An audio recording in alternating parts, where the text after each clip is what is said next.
Do you have an end goal in mind for your TF2 trading journey? You want this hat, you want this loadout, you want to cash out for a new computer, then you'll be happy. Not necessarily. I remember in December 2019 when my backpack was about 100 to 150 keys, and I really wanted to buy the Spellbound hot dog I listed for 250 keys pure. This was going to be my dream unusual to keep forever, and I was willing to pay my entire inventory for it. However, about 1 or 2 weeks later, someone else sniped it and then relisted it for 550 keys, killing my chances of ever owning it. I definitely wouldn't be willing to pay that price. Even though I kept growing my inventory to be more valuable, I was feeling insecure about how I didn't have anything cool in my loadouts when I played the game. But I also like the idea of reinvesting everything back into my trading. What do I do now? Imagine someone sniping a dream unusual hat that you were trading up to, and they listed for more than double what they paid for it. What would you do in this situation? If you don't make the correct choice, then you'll never be happy. That's a lot of wasted time and effort trading for nothing. And if you decide to buy the inflated item, now it's just a waste of money. But looking back at the times that I missed buying my dream hat that would actually be affordable, I look back with gratitude. I'm glad that I never bought it. It may sound weird, but it's because it kept me highly dissatisfied. Because I was dissatisfied, I was never happy with what I had, so I always strived for more.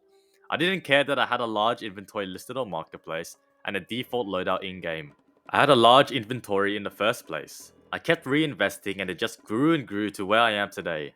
In fact, it sounds crazy, but I am technically still dissatisfied. If I wasn't, then why would I still be trading or even making this video?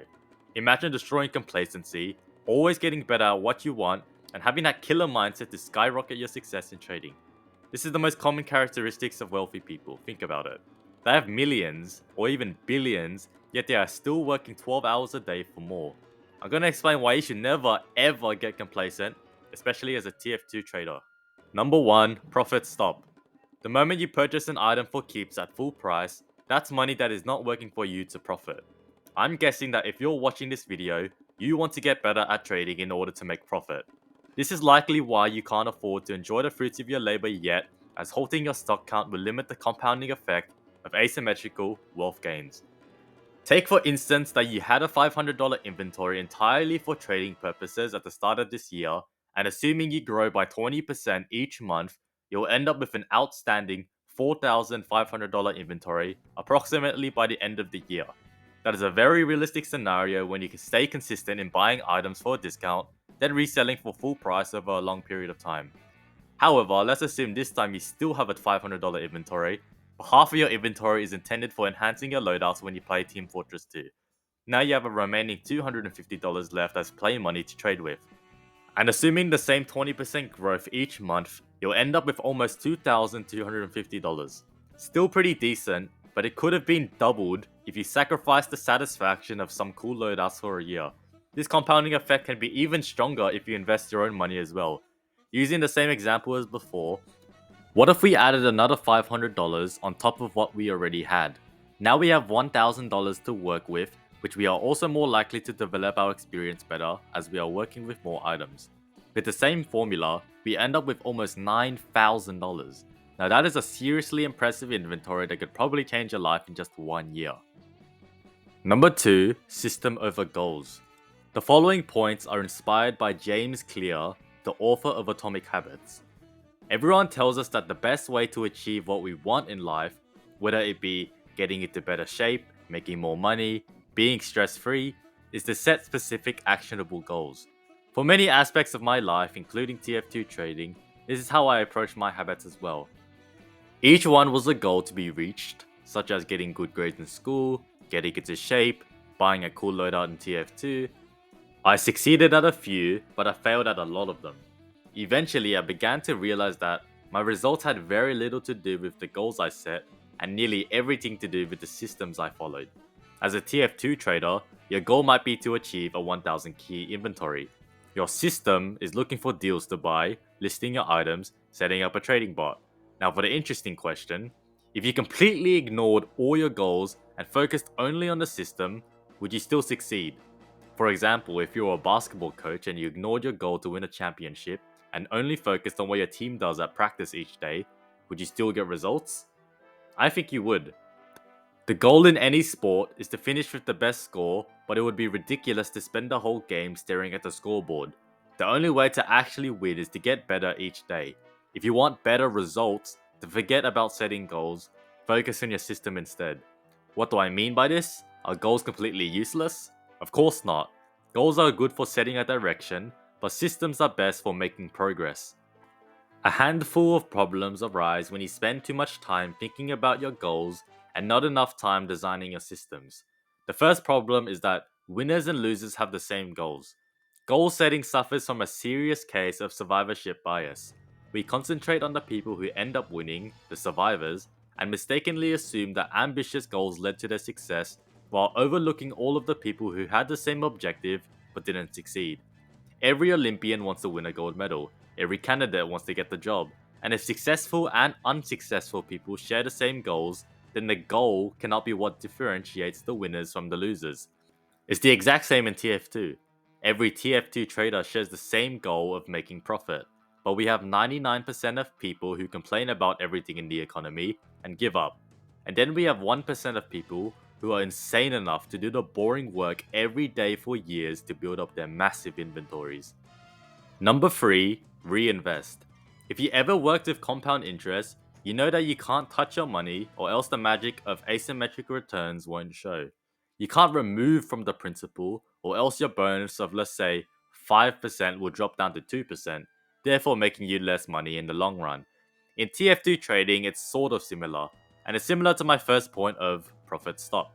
If you had a $500 inventory and grew to a $600 inventory 1 month, you made $100 profit.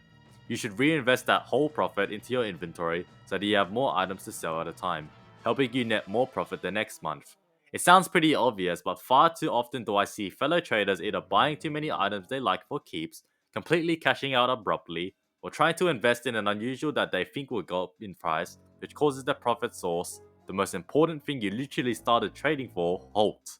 As demonstrated in this table of starting from $500 and assuming a 20% growth each month, you'll make more with the more money you accumulate and keep reinvesting in.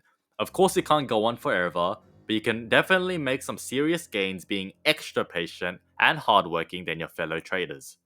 Number 4, 5% rule. You may be thinking, so when do I get to enjoy the profits I've earned?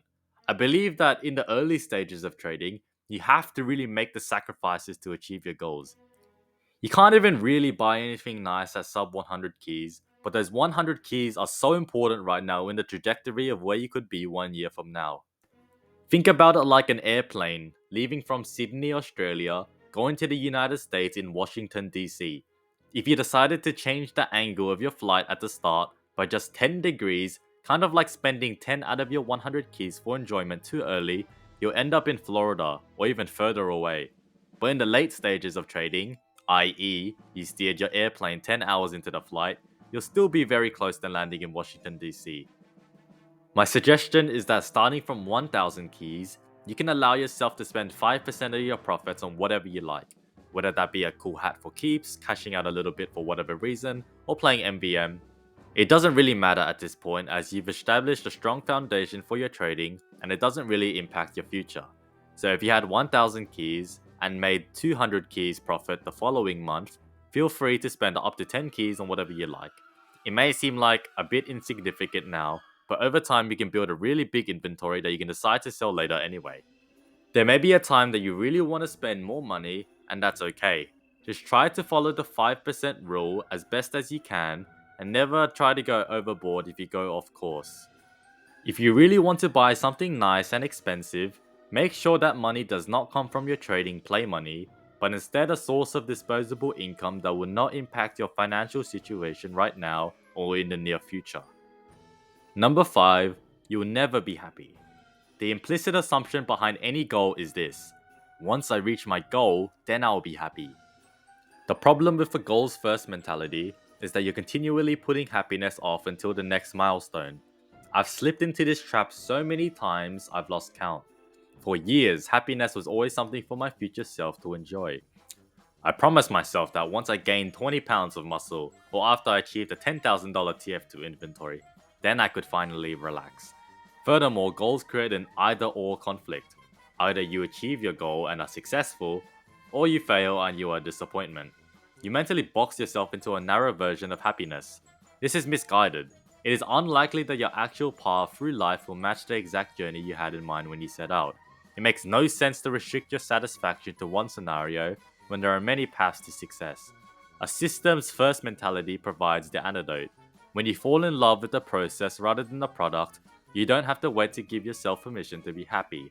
You can be satisfied anytime your system is running, and a system can be successful in many different forms, not just the one you first envisioned.